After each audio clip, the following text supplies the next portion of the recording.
Welcome, everybody. You have joined us for another round of Two Geeks on a Couch.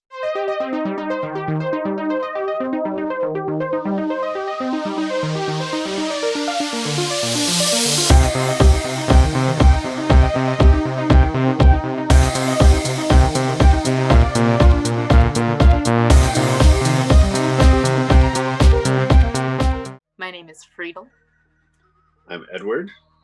And tonight we are reacting and discussing a horror movie classic, which is often heralded as the grandparent of the subgenre slasher films. Am I correct on that? Yes. Yes. Okay.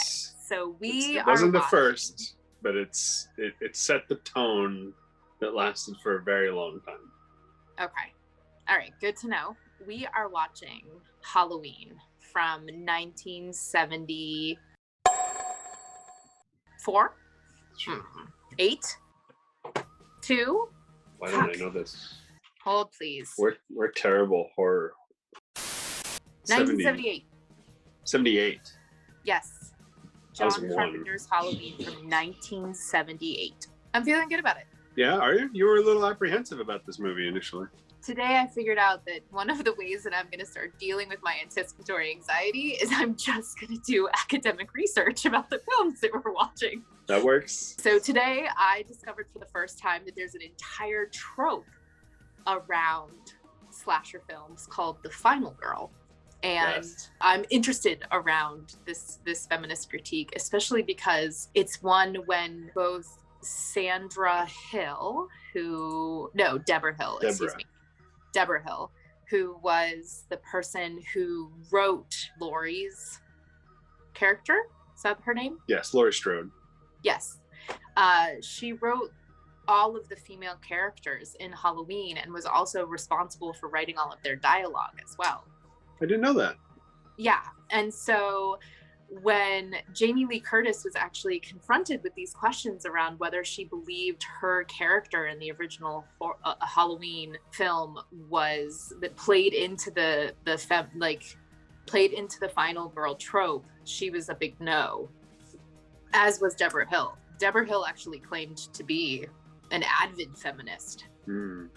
So it all sort of is swirling around for me because I'm like, well, it's not as if you can claim to be a feminist. I claim to be a feminist. That doesn't mean that somehow inoculates me from all of my internalized misogyny. Fair. I'm surprised by the fact that Deborah Hill wrote the dialogue. I mean, I feel like that improves this movie for me a bit. Like I already love this movie, but knowing that the female characters were written by a female makes it even better to me. Yeah. This is like in the 70s too. So like, yep. It feels extremely progressive for something that's like 40 years old. Yeah, I mean, a lot of people talk about Deborah Hill as sort of like one of the godmothers of horror films, or like a very influential female figure in the genre of horror. Yeah. So you have not seen this movie? No, I haven't. I'm trying to think if I've seen any horror films of the subgenre of slasher, and the only one that I can think of is American Psycho, and I'm not sure that you would call that a slasher film. No, I don't think I would. Not in the context of these movies. No. No. You weren't sure if you've seen Scream. I have no memory of Scream at all. Okay, so Scream is a slasher film that was not only intensely influenced by this movie and the bigger slasher movies, Friday the 13th, Nightmare on Elm Street, that kind of thing, but it also just turns a lot of those tropes on its head, right? And so it's kind of going out of its way to be meta and mess with you and your expectations based upon the tropes that these movies all set up for 20 years, 30 years. This is your first slasher film. It's my first slasher film. Okay. I also read today that there are some people who view Michael and Laurie's relationship as having sexual undertones, which I was fascinated by because apparently there's a scene with knitting needles. Yes. And so both of them are sort of wielding weaponized phallic objects at each other, which I was like, that feels a little like stretchy to me, but That feels a little stretchy to me too. There are definitely movies of the slasher genre that have sexual overtones. What I'm thinking of in particular is Nightmare on Elm Street 2, Freddy's Revenge. Like, there's a whole documentary about the homoerotic nature of the relationship between the main character and Freddy. It's also one of the few films where the main character that is being pursued by the killer is a male. Interesting. We'll get to that movie. Edward, do you know what the budget of this film was? I know it was around $300,000. That's exactly what it was. This is an independent horror movie, and I don't ever think of it as such because it's such a staple in the genre. But like, John Carpenter composed the music, he directed the film, wrote the film with Deborah Hill.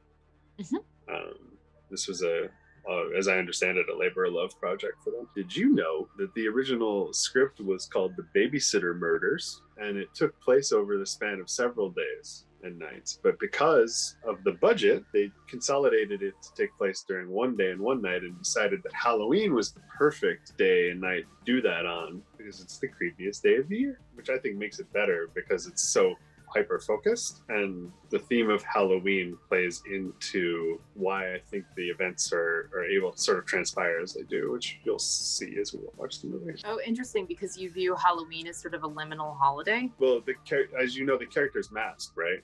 Right. If there was just a masked guy wandering around town any other day of the year, you would maybe that would raise an alarm. But on Halloween, yeah, that would be some red flags. Halloween, not so much, right? So. Edward, did you know that Tony Moran, while playing the shape of Michael Myers, there were several people that actually acted Michael Myers, including John Carpenter and Deborah Hill's hands? Really? Yeah. Huh, I did not know that. Yeah. Learning something every day. Yes. Hey everyone, I just want to take a minute. If you're really enjoying what we're doing here, want to see us do this more, you can support us by booping that subscribe button, giving us a like, and be sure to hit the notification bell as well so you know when our next video is up, because we're going to be doing these at least once a week for the foreseeable future. If you want to support us in bringing you all more dynamic, in-depth content around our discussion, we're also trying to branch out in some interesting ways around horror films and movie watching in general. Head on over to our Patreon page, and we will appreciate any and all generosity that you can throw our way. Movie!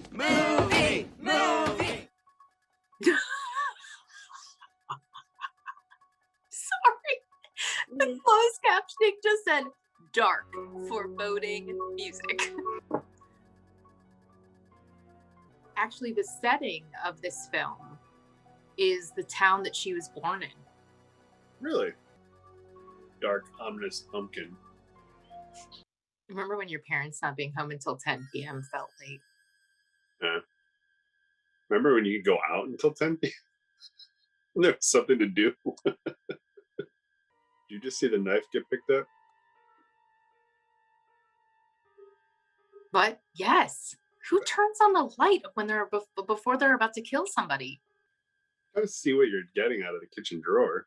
Also, how did he know that it was that kitchen drawer? I'm impressed. That person failed their what's it called? Their awareness check. What the fuck is it in D&D? Oh, their perception check. Perception. Thank you. Yeah. I'm like their awareness check.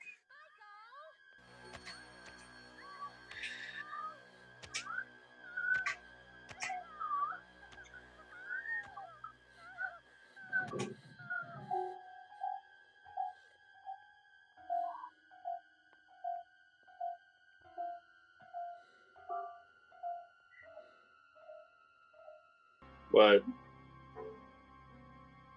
Why are his parents not more reactive? He's holding a bloody knife. They might be in disbelief. It's Halloween. Like, mental note, hide the knife. Don't underestimate it, Don't you think we could refer to it as him? if you say so.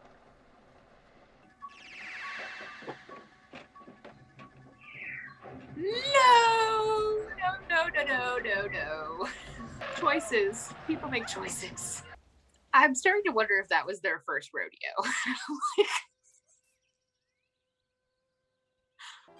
Okay, they're visually establishing her as the studious type. Yes. Loving all these like super long takes and how the camera is kind of moving around.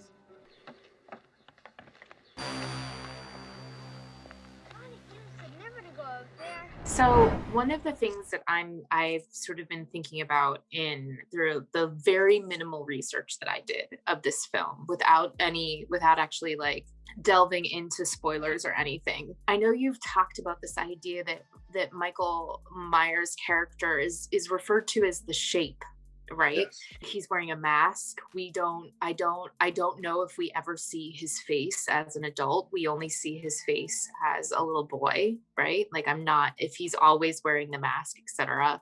So there's this kind of ambiguity that he embodies. I'm going to take the final girl trope and I'm going to put it aside for a second. And I'm not saying it's right or wrong. I'm sort of looking at the ways that horror films kind of often embody deep existential terror that is sort of encapsulated in the murderer, right? And so I'm thinking of the way that the teacher is saying that fate's unescapable, right? That like it's something that every single person has to deal with. And so there's this idea that like regardless of who is being murdered, that there's something not personal about it. I don't know if that makes any sense. It is almost this like there's this, and that's what feels existentially terrifying. Yes. There are all of these uncertainties and all of these unknowns that are constantly moving in shapes, in forms around us, right? In their ambiguity, in their uncertainty, and they are happening to all of us. And they are happening to all of us, maybe regardless of whether we're having sex or not having sex, whether we're doing drugs or not doing drugs. And I mention those things because often there's this idea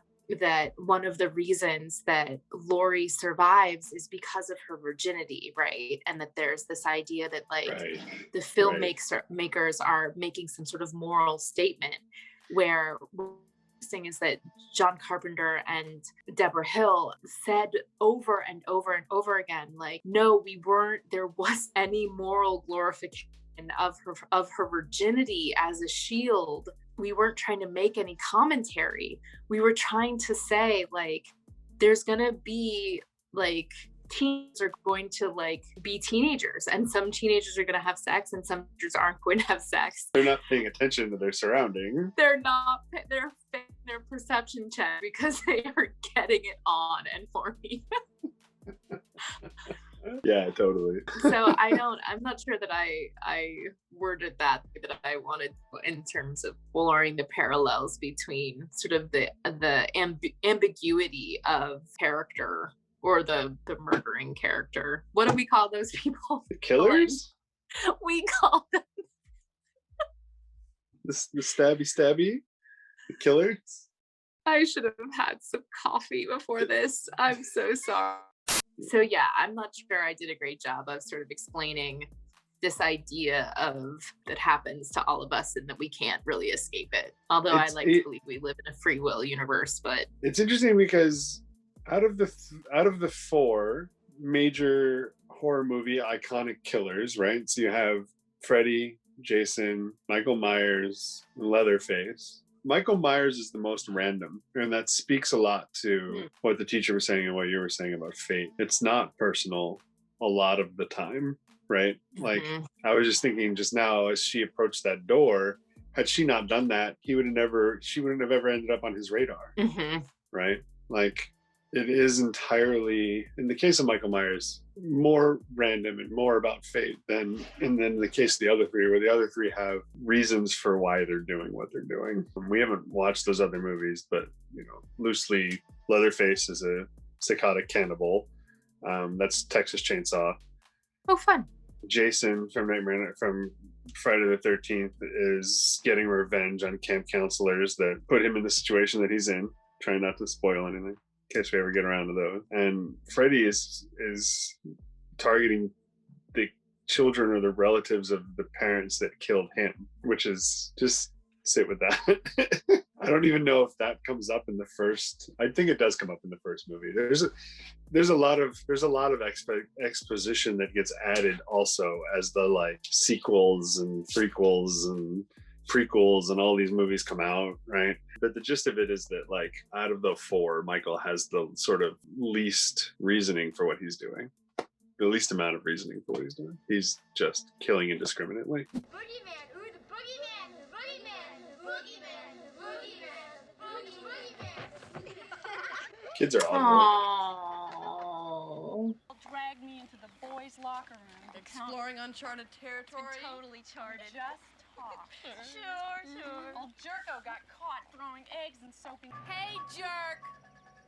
Speed kills!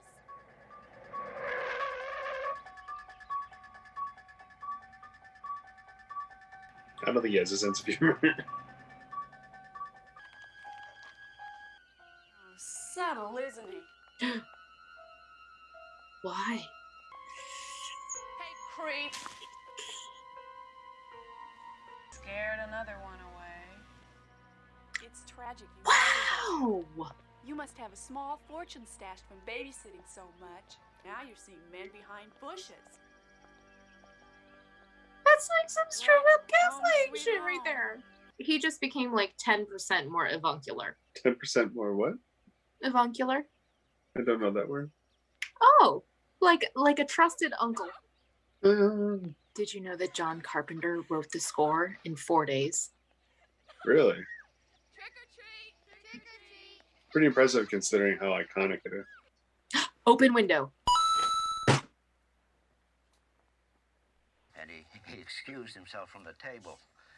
And he went out to the garage. He got himself a hacksaw. And then he went back into the house. And he kissed his wife and his 2 children goodbye. And then he proceeded... Where are we? Huh? Oh, it's right over here.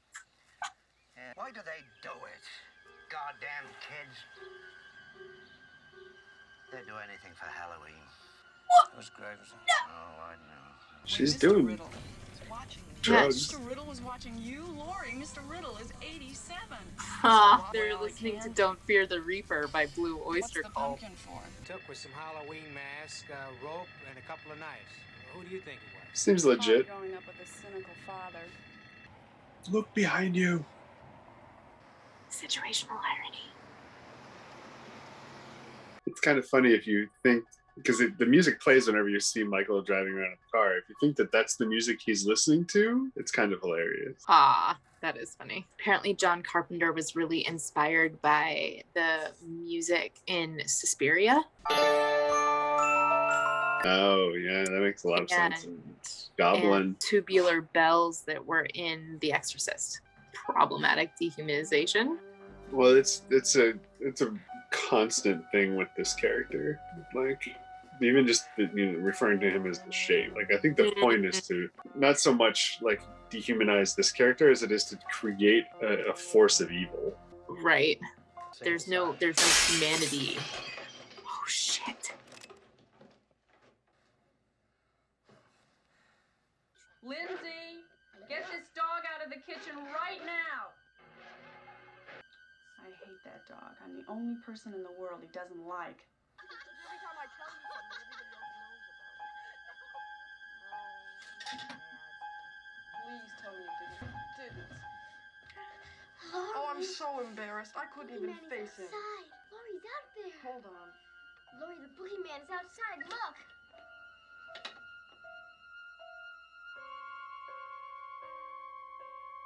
Tommy, there's nobody outside.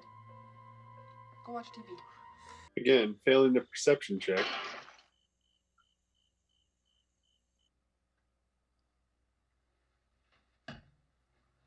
Never mind. Guess you found a hot date. The original thing. All right. The boogeyman can only come out on Halloween night, right? Right. Well, I'm here tonight. I'm not about to let anything happen to you. Promise? Promise. This is a fascinating side quest, did you know? So I noticed that in Laurie Strode's bedroom, there's a portrait. That painting is by James Ensor, and he was a Belgian expressionist painter who often painted the human figure while the person was wearing grotesque masks. Interesting. Nice little Easter egg there.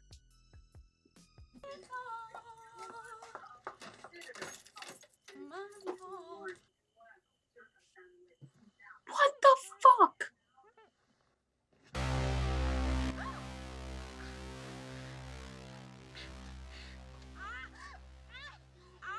He doesn't kill them because they're sluts. He kills them because they're mean. As much as it doesn't creep me out, there is anxiety and tension. Yeah, there's anxiety and tension, especially around the use of camera angles and the use of projected shadows. Whose shadow is it? Is it her shadow? Is it someone else's shadow? There's lots of mirror reflections, lots of open windows and doors. Very vulnerable feeling.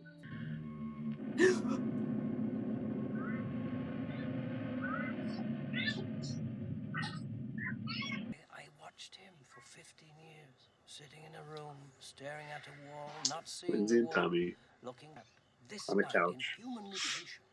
Telling me they're lined up for a slaughterhouse. Creeping in the bushes. I know. All right, I'll stay with you tonight. Just in the chance that you're right. Take me away from all this death. Annie, we're here. And by help me stop it, I mean just hang out in these bushes until he comes back.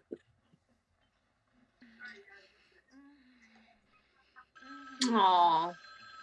FOMO. Murder FOMO. Come on out. What the fuck just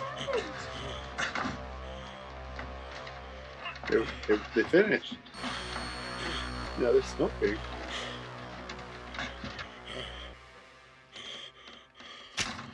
I don't think that that's how that would work, but that's really fucking gross. Hello? I love the like Hello? head tilting. Uh-huh. All right, Annie. First I get your famous chewing, now I get your famous squealing. I like that the kids are largely unaffected by what's happening. Mm-hmm. One kid's seeing the boogeyman, but like other than that, like they're just not part of what's going on.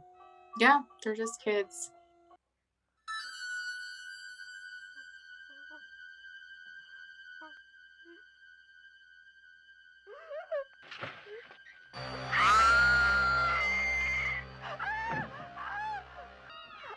I'm always deeply confused by the I'm just gonna walk through someone's darkened house. Like, why don't you just fucking throw on a light? For real. Like, put some lights on.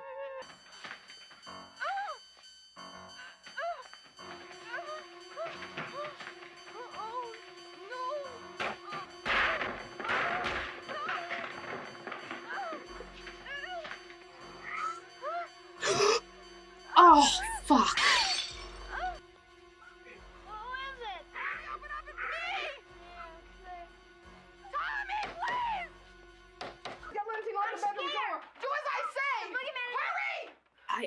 I'm creeped out by the fact that he doesn't run.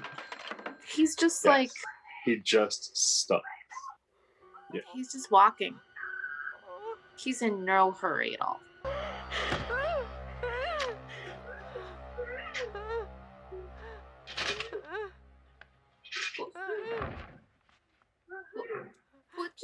What just happened? Oh, okay. Knitting needle to the throat. I would engage in so much stabbing just to make sure that he was not going to get up. It's the boogeyman. I'm scared. There's nothing to be scared of. Are you sure? How? I killed him. No. You can't kill the boogeyman. Get in there, come on, Tommy. Now lock the door.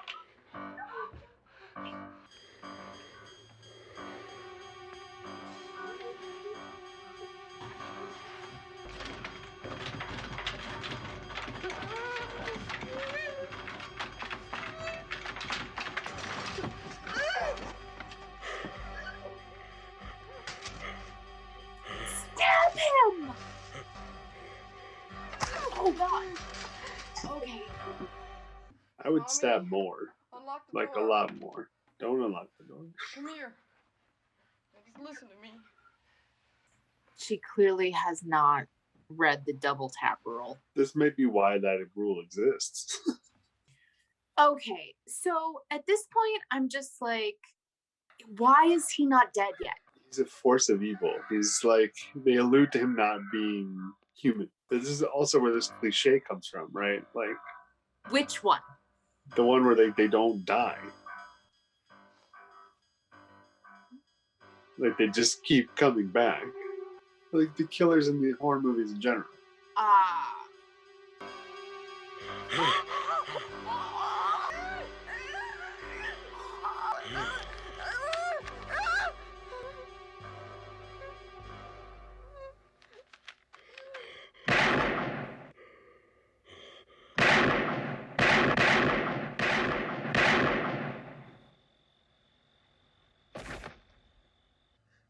What's the boogeyman? As a matter of fact, it was.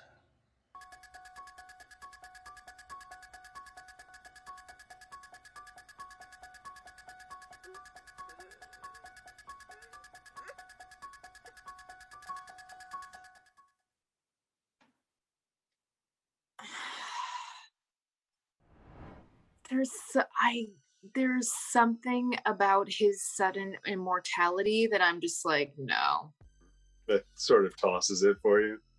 I mean, I sort of do like the way that the idea of him being something more than human sort of plays into this idea of the existential terror that things happen to us at random. We can't control them, right? There's a definitive ambiguity there. There's just not enough justification for that to add in some sort of supernatural element to him where he can't be killed feels unearned. And I was just gonna say, it's not earned. Yeah, right. It's literally the doctor being like, he's beyond human, he's evil, he's the boogeyman, and there's no rationale for any of it. It doesn't start off like the rules of the world are very realistic until that, right? So it feels disingenuous to the way the movie is put together, right? Like, you take something like Nightmare on Elm Street, the entire conceit is paranormal or supernatural, where Freddy haunts the dreams of people, right? So like, but that's, set up from the beginning, so you buy into that concept or not. But that's the movie, right? Like, there's essentially like a serial killer who got loose from a mental institute, and then one character is telling you he's like the embodiment of evil, and then he won't die. Unpopular opinion, probably. The moment where he's actually struggling to put the mask back on feels more vulnerable than anything else that happens in that movie. Yes, absolutely.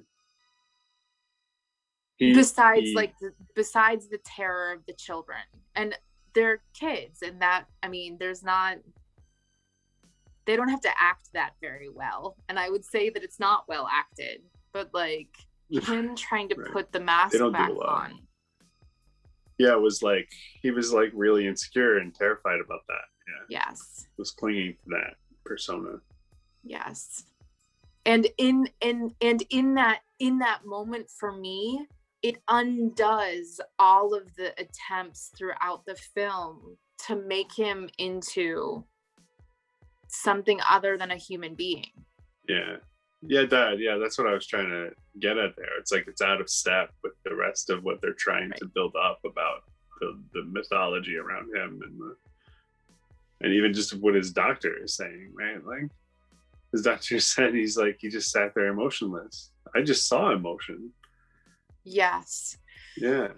I read today that there have been a group of people who love this film and who actually view Dr. Loomis as the villain in this movie. Interesting. And that the reason that they view Dr. Loomis as the villain is that Dr. Loomis has an experience of this child, and he says that he's pure evil, right? And that characterization, even though we don't understand the therapeutic relationship between the two of them for 15 years, that incipient or beginning characterization of their beginning therapeutic relationship pigeonholed Michael into becoming right, like this sort of serial killer.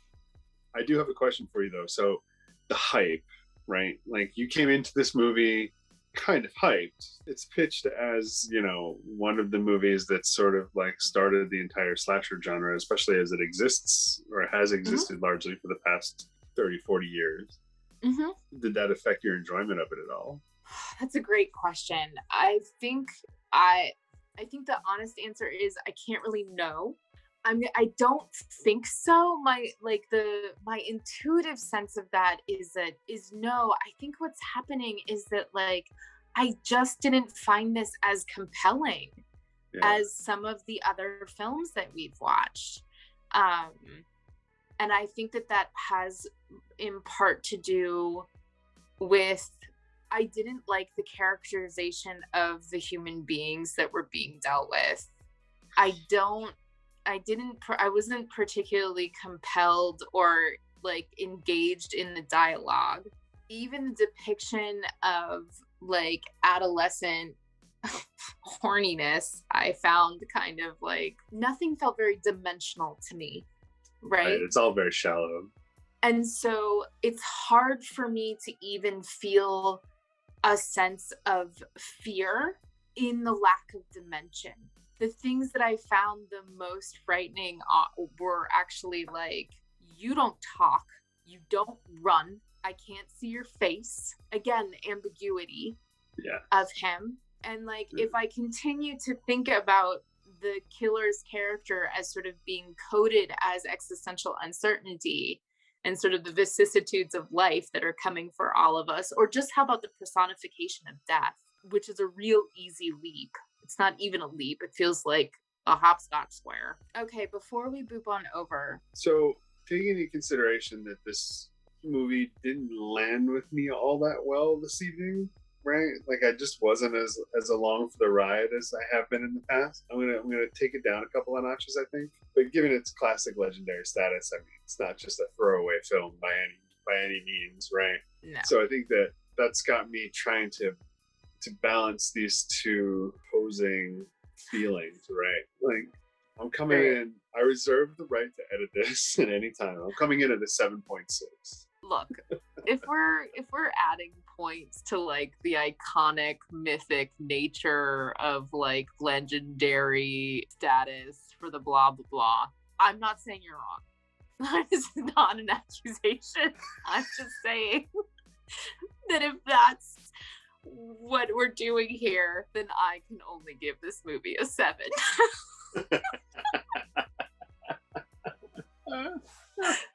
And what was your score before you booped I'm it? sort of worried that after this score, no one is gonna trust me ever again. What was your score before you booped it? My score was a 6. Oh, you booped it a whole point. I only booped it a whole half point to take into the mythic, iconic nature of the film as a grandparent of a subgenre. Maybe this is just not my subgenre, and that's okay, people. I'm allowed to build discernment around my own horror movie preferences. It's true, and we're gonna watch the other ones because I feel like we should, right? We're gonna watch Texas Chainsaw. We're gonna watch Nightmare on Elm Street. We're gonna watch Friday the 13th because that needs to be part of our horror language as we move through our movie list. If you like what we're doing, you find some enjoyment in it. We're bringing you some happiness with our overreactions to horror movies. Please consider liking and subscribing. That helps out our channel a lot. And if you really want to dig deep with us, head on over to our Patreon page where you can sign up multiple tiers, whatever you're sort of feeling at the time, no pressure. But it'll give you access to the much longer, fuller versions of the reaction videos where we go down side quests and rabbit holes and talk about this thing and that thing. And if you want to go deep, check that out. And we'll see you next time. Have a good night.